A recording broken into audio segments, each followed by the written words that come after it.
Lep pozdrav, moje ime je Miran Peterman, sem energijski trener za uspeh. Vprašanje, na katerega bomo danes odgovorili, je, ali je ljubosumje zdravo, ali je ljubosumje v partnerstvu zdravo. Glejte, v bistvu ljubosumje je večinoma prisotno v vsakem odnosu, ne. Če gre ljubosumje, bom rekel, do neke mere, potem zadeva celotna postane precej nezdrava, začne uničevati, bom rekel, nek samo partnerstvo, ne. Če je partner ljubosumen, potem pač ves čas, ne, mogoče vas kontrolira, sprašuje, želi vedeti, kam greste, s kom se družite in tako naprej, ne.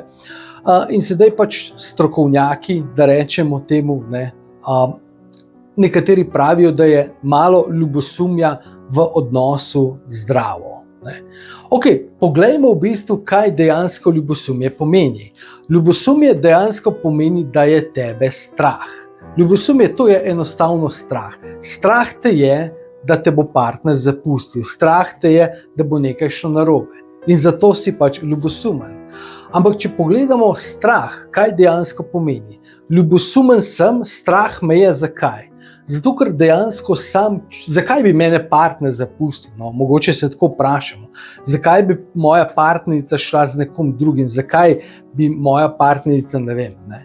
V bistvu zato, ker dejansko glede sebe čutim, da nisem dovolj dober, da nisem dovolj vreden, da enostavno, da nisem dovolj. Ker ko nisem dovolj, potem obstaja nekdo, ki je boljši, in potem recimo moja partnerica, ne, dejansko pač ima drugo možnost. Jaz svoji partnerki vedno rečem, da sem jaz najboljša stvar, ki se je njej zgodila v njenem življenju. In ona to verjame. In ona je najboljša stvar, ki se je meni zgodila v mojem življenju. Ljubosumje je torej povezano z vero. En aspekt tega je, pač, da čutimo, da sami nismo dovolj, ne? Po drugi strani pa je zopet ljubosumje, ne, neke vrste pač ta kontrola, povezana z nevero v življenje, nevero v vesolje, nevero v bistvu naravne zakone. Ne? Zato, ker ko nas je strah, ko nas skrbi, ne, vse to pač spada pod to ljubosumje, ne? Dejansko pač ne verjamemo, da bo vse v redu, ne verjamemo, da bo dober rezultat v življenju. Ljubosumje je v bistvu nekaj, kar dejansko imamo sami noter, ne, in potem projeciramo na svojega partnerja. Ne. Ker poglejte, dostikrat, bom rekel, se dogaja, da recimo, ne vem, partnerka partnerju pregleduje telefon ali pa obratno. Sumi ga, da jo je pač varal, ker je pač to neka stara izkušnja, ne vem, ali pa mogoče je oče mamo varal, bivši partner je varal. Sam imam konkretno izkušnjo, kolegica je pač, bom rekel, bolestno preverjala dejansko, da jo partner ne bi varal, ves čas gledala telefon, pregledovala žepe in tako naprej. Ne. Ampak dejansko, bom rekel, ko mi imamo te misli o ljubosumju, potem na nek način sami manifestiramo te zadeve. In ravno to se je zgodilo njej. Ne. Pač nekega dne je ugotovila, da jo partner resnično vara. Ker ko mi ves čas razmišljamo, a me mogoče partner vara, kaj če me vara, kaj je to, ne, v bistvu. Ne. Potem enostavno manifestiramo. Prejte isto, recimo, če pogledamo čisto banalen primer, dostikrat ste že videli, recimo, mama, ko teče za malim otrokom, ne, in potem mama reče, pazi, da ne boš padel, da ne boš padel, pazi. Sem vedela, da boš padel. Nič nisi vedela. In otrok dejansko ni bil pač na tem, da pade, ampak si ga ti na nek način energijsko porinila. Ti si sama zmanifestirala. Ne. Naše misli manifestirajo. Ne. In ko začutimo v odnosu, da dejansko smo ljubosumni, ne. Seveda pač ena stvar je, da meni je mar za mojo partnerko. Jaz ne bi dovolil, da pač nekdo, bom rekel zdaj, moje partnerki da bi karkoli dejansko jo, ne vem, nadlegoval in to so druge zadeve. Tukaj pač, bom rekel, ne, pozabim, da sem veren in tako naprej in da sem miroljuben, tukaj se ne pregovarjamo. Ne.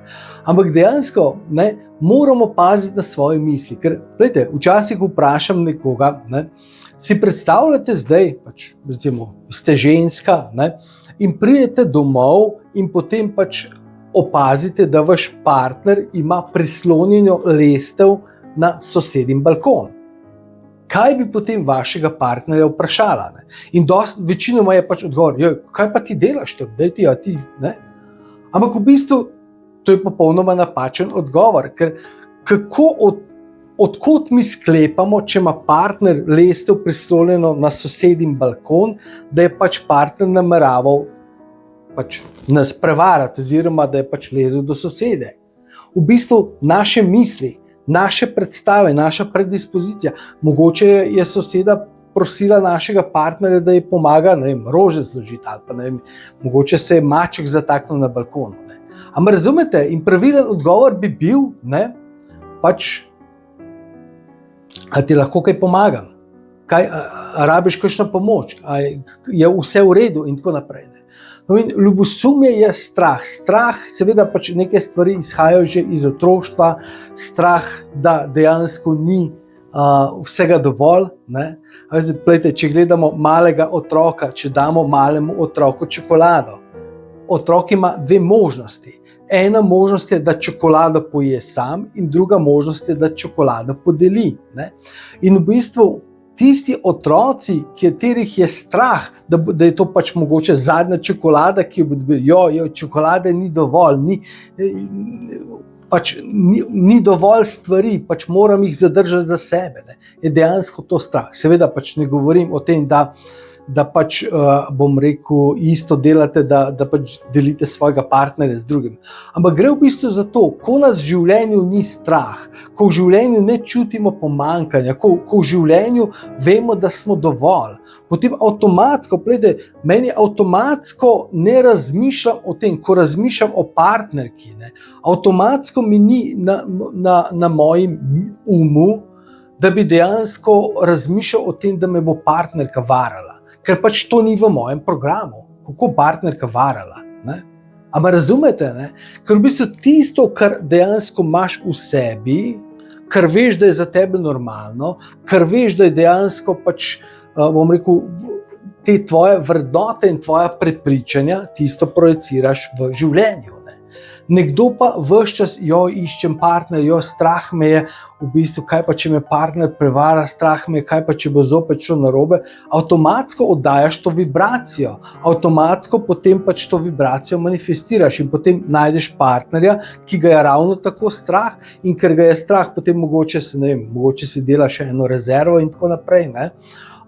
Karkoli je že tukaj razlog. Če čutite, da vas je strah, da vas bo partner varal, če čutite, da je strah, vas je strah, da se bo karkoli zgodilo za partnerjem, če čutite to ljubosumje in tako naprej, absolutno je super, da te zadeve začnete reševati, da jih energijsko pozdravite, da poiščete pomoč. Če bi lahko sami rešili, bi ponavadi že rešili. Tako da upam, da ste dobili odgovor. Moje mišljenje je, da ljubosumje v partnerstvu ni zdravo, ljubosumje v nobenem odnosu nima nobenega prostora. Če ni nekega popolnega zaupanja, seveda pomeni, da jaz sebi ne zaupam v prvi vrsti, potem ne zaupam svoji partnerki.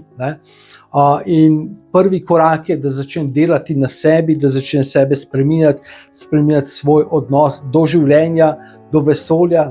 Ker to je dejansko neke vrste odločitev. Ali je življenje čudovito, in ko iščeš stvari, ki so čudovite, ko iščeš stvari, ki so lepe, potem v bistvu najdeš stvari, ki so lepe, najdeš stvari, ki so čudovite, lahko pa v bistvu ves čas iščeš težave, lahko ves čas iščeš probleme.